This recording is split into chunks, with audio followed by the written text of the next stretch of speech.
ಸೂಕ್ಷ್ಮ ಜೀವಿಗಳಾದಂತಹ ಎಷ್ಟೋ ಮಂದಿ ನಿನ್ನ ಈ ಸ್ಥೂಲ ಕಾಯವನ್ನು ಕಂಡು ಭಯಭೀತರಾಗಿದ್ದಾರೆ. ಧರ್ಮವನ್ನು ಕಾಪಿಡುವಂತಹ ನೀನು ಧರ್ಮ ಸಂರಕ್ಷಕನಾಗಿ ಧರ್ಮಿಷ್ಠರಾದವರನ್ನು ಕಾಪಾಡುವುದಕ್ಕಾಗಿ ಇಂತಹ ಅವತಾರವನ್ನು ತಾಳಿದರೂ ಕೂಡ ಧರ್ಮಿಷ್ಠರೇ ಈಗ ನಿನ್ನನ್ನು ಕಂಡು ಭಯಭೀತರಾಗಿದ್ದಾರೆ. ಯಾಕೆ? ನಿನ್ನ ಈ ಸ್ಥೂಲ ಕಾಯವನ್ನು ಕಂಡು.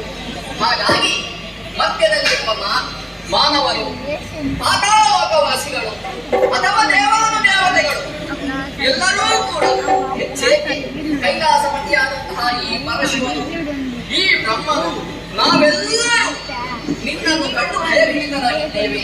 ಹಾಗಾಗಿ ಈ ಸಂದರ್ಭದಲ್ಲಿ ಮುಂದಿನ ರೂಪವನ್ನು ನೀನು ತಾಳಿ ನಮಗೆಲ್ಲರಿಗೂ ಅಭಯವನ್ನು ಬಲಿಯನು ನಿಗ್ರಹಿಸಿ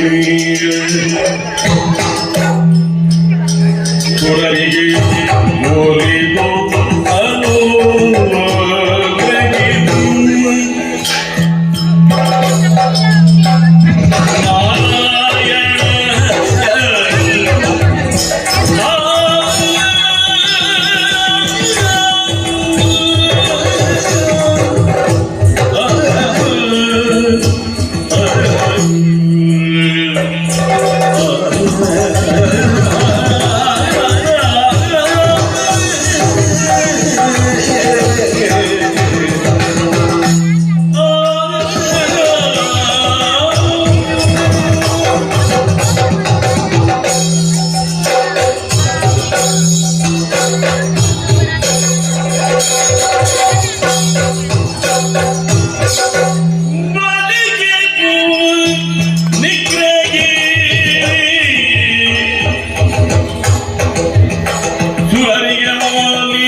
ಅಮಿತವಾದ ದಿವ್ಯಮಂಗಲ ಸ್ವರೂಪವಾಗಿ ಕಣ್ಣ ಮುಂಭಾಗದಲ್ಲಿ ಕಾಣಿಸಿಕೊಂಡಿರಬಹುದಾದ ನಿನ್ನನ್ನು ನೋಡುವಾಗ ಎಂಥವನಾದರೂ ಕೂಡ ಜಾತಿ ವೃತ್ತಿಯಲ್ಲ ಇರಬಹುದಾದವನಿಗಾದರೂ ಸಚೇತನವನ್ನು ಒದಗಿಸಿಕೊಡಬಹುದಾದ ನಿನ್ನಂತಹ ಕಾರುಣ್ಯ ಕೃಪಾಕಟಾಕ್ಷತೆಯನ್ನು ಕಾಡುವಾಗ ನಾವೆಲ್ಲರೂ ಮನತುಂಬಿ ಜಯಘೋಷವಲ್ಲದೆ ಬೇರೇನನ್ನು ಮಾಡುವುದಕ್ಕೆ ಸಾಧ್ಯವಿಲ್ಲದೆ ಇರುವ ಸಂದರ್ಭ ಸ್ವಾಮಿ ಭಕ್ತರು ಅಭೀಷ್ಟವನ್ನು ಈಡೇರಿಸುವುದಕ್ಕೆ ಅಲ್ಲ ಭಕ್ತಜನರನ್ನು ಕೊರೆಯುವುದಕ್ಕಾಗಿ ಕೇವಲೊಬ್ಬ ಹೇಗೆ ತನ್ನದಾದ ಬೃಹದಾಕೃತಿಯನ್ನು ಕಾಣಿಸ್ತಾರೆ ಅಲ್ಲ ಹೇಗೆ ತಾನು ಬೆಳೆದುಕೊಳ್ಳುತ್ತಾರೆ ಎನ್ನುವುದಕ್ಕೆ ಇದಕ್ಕಿಂತ ಬೇರೆ ಉದಾಹರಣೆ ಬೇಕು ಸ್ವಾಮಿ.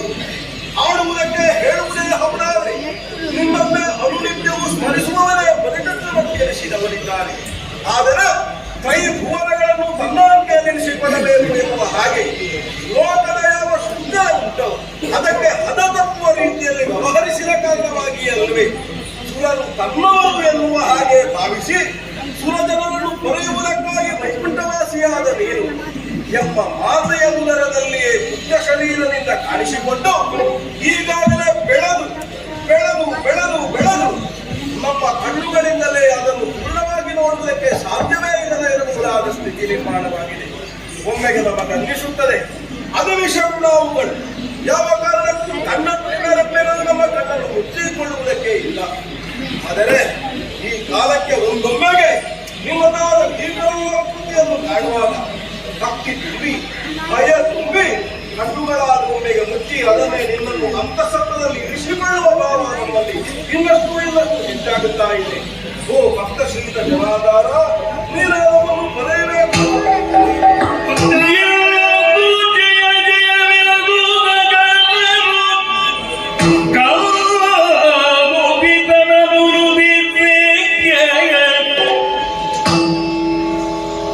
ಶ್ರೀಹರಿ ಸಂತಸದಿ ನಿಜ ರೂಪವನ್ನು ಧರಿಸುತ್ತನ ಮೊಗದಿಯ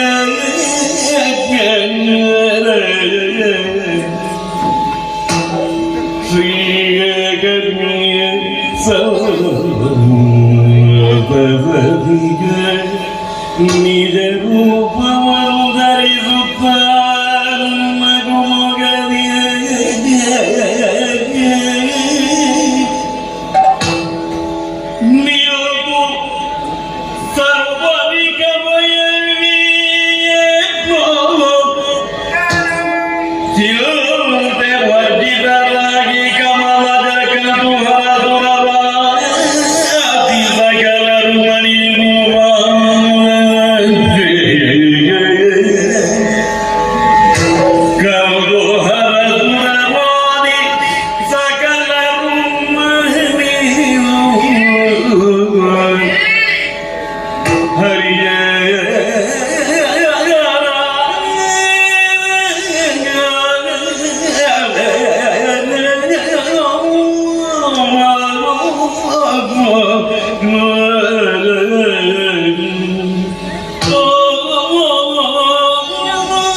ಅವತಾರವನ್ನು ತಾಳಿದವ ನಾನು ಆ ಬಲಿತ ಕೃತಿಯ ಧರ್ಮದ ಮರ್ಮವನ್ನು ಅರಿಯುವುದಕ್ಕಾಗಿ ತ್ರಿವಿಕ್ರಮನಾಗಿ ನಾನು ಕಾಣಿಸಿಕೊಳ್ಳಬೇಕಾಯಿತು. ತ್ರಿವಿಕ್ರಮನಾಗಿ ನಾನು ಕಾಣಿಸಿಕೊಳ್ಳಬೇಕಾಯಿತು. ನನ್ನ ಭೀಕರಾಕೃತಿಯನ್ನು ಕಂಡು ನಿಮಗೆ ಭಯವಾಯಿತೆ? ಭಯಪಡಬೇಡಿ, ಭಯಪಡಬೇಡಿ. ಇದು ಶಾಂತ ರೂಪನಾಗಿ ನಿಮ್ಮ ಕಣ್ಣ ಮುಂದೆ ಕಾಣಿಸಿಕೊಳ್ತೇನೆ.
ಮಂಡಿಯನ್ನು ಬಾಗುವುದರೊಳಗೆ ಮುಂದಿನ ರೂಪದಿಂದ ತಂದೆ ಎಂದು ಹೇಳಿದ ಕಾಲಕ್ಕೆ ಸೌಮ್ಯ ಮಾನಸನಾಗಿ ಕಾಣಿಸಿಕೊಂಡವು. ಪೂರ್ಣ ಖಂಡಿತೆಯನ್ನು ನಾವು ಈಗ ಆಗ ತ್ರಿವಿಕ್ರಮವಾಗಿದ್ದವ ಏನು ಅದರ ಆಕಾಶಗಳ ಹಂತಗಳ ಮೇಲೆ ಇತ್ತು ಎನ್ನುವ ಹಾಗೆ ಈಗಲೂ ನಾವು ನೋಡುತ್ತಿದ್ದೇನನ್ನು ಪುಂಡರೀಕಾಂತದ ಅವರ ಪಾದ ಇದ್ದುವನ್ನು ನಿಜವಾಗಿ ನೋಡಬೇಕಂತದನ್ನೆಲ್ಲಿ ನಮಗೆ ಬೇಕಾದದ್ದು ನಾವು ಒಪ್ಪನ್ನು ನೋಡಬೇಕಾಗಲ್ಲ. ದೇವರ ಹತ್ತಿರವಾಗಬೇಕು, ಪಾದವನ್ನು ಮಾಡಬೇಕು. ನಾಲ್ಕನೇ ಒಂದನ್ನು ಕಟ್ಟುವುದಾದ್ರೆ ಮತ್ತೆ ಮೂರು ಎನ್ನುವುದೇ ಅರ್ಥ. ಹಾಗಲ್ಲ ಅಂತದ್ದು ಖಂಡಿತೇನೆ ಅಂತ ಹೇಳುವ ಹಾಗಿಲ್ಲ. ನಾರಾಯಣ ಸ್ವಾಮಿಯ ಪಾದವನ್ನು ಕಂಡ ಕಾಲಕ್ಕೆ ಮನಸ್ಸು ಮುಗುಡಿಯಾಗಿ ಹೋಯಿತು. ಏನಂದ್ರೆ ಅತಿಕ್ರಮಿಸಬಹುದಾದ ಅವನಿಯನ್ನು ಸಕ್ರಮದಲ್ಲಿ ನಿಲ್ಲಿಸಬೇಕೆಂಬ ಉದ್ದೇಶ, ಧರ್ಮೋಲ್ಲಂಘನೆಯಾಗಬಹುದು ಎಂಬ ಭಾವದಿಂದ ಕ್ಷೀರವಾಂಚನೆ ವಾಮನವಾಗಿ ಸುಂದರ ಬಾಲಕರ ಮನೆಗೆ ಹೋಗಿ ಯಜ್ಞದಲ್ಲಿ ದಾನವನ್ನು ಬೇಡಿ ಆಮೇಲೆ 2-3 ಅಡಿ ಹೇಳಿದ್ರೆ 2 ಅಡಿಯಲ್ಲಿ ಎಲ್ಲವನ್ನು ಅಳತೆ ಮಾಡಿ ಕೊಡುವುದಕ್ಕೆ 3ನೇ ಅಡಿಯಲ್ಲಿ ಸ್ಥಳವೇ ಇಲ್ಲ ಅಂತ ಮಾಡಿಬಿಟ್ಟು ಮನೆಯ ಬಳಿಗೆ ಅನಿವಾರ್ಯವಾದ್ದೇನು, ಭಗವಂತ 100ನೇ ಅಡಿ ಎಂದು ನನ್ನ ತಲೆಯನ್ನು ನೀ ಸ್ವೀಕರಿಸಬೇಕು ಅಂತ ದೀನವಾಗಿ ಕೇಳಿದ. ಭಗವಂತ ಒಪ್ಪಿದ್ರೆ 100 ಅಡಿಯಾದ ಲೆಕ್ಕ. ಅವನ ಹೆಜ್ಜೆಯ ಮೇಲೆ ಪಾದವನ್ನು ಒದರಿಸಿ ಅವರ ರಸಾತಲಕ್ಕೆ ತಳ್ಳಿದಂತಹ ಪರಮ ಪಾವನವಾದ ಪಾದಗಳು. ಧರ್ಮಾಧ್ಯಕ್ಷರಿದ್ದಾನೆ, ಧರ್ಮಾಧ್ಯಕ್ಷರಿದ್ದಾನೆ, ಪುಣ್ಯಾತ್ಮರಿದ್ದಾನೆ. ಅವರ ಪಾದಗಳನ್ನು ಕಂಡಾಗ 1 ಸಲ 10 ಸಲವಾದರೂ ನಾವು ಮಣಿಯಲೇಬೇಕು.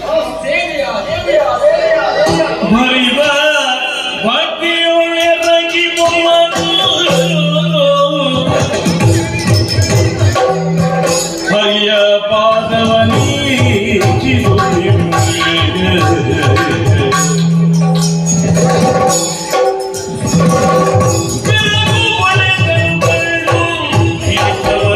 ಚರಣದಲ್ಲಿ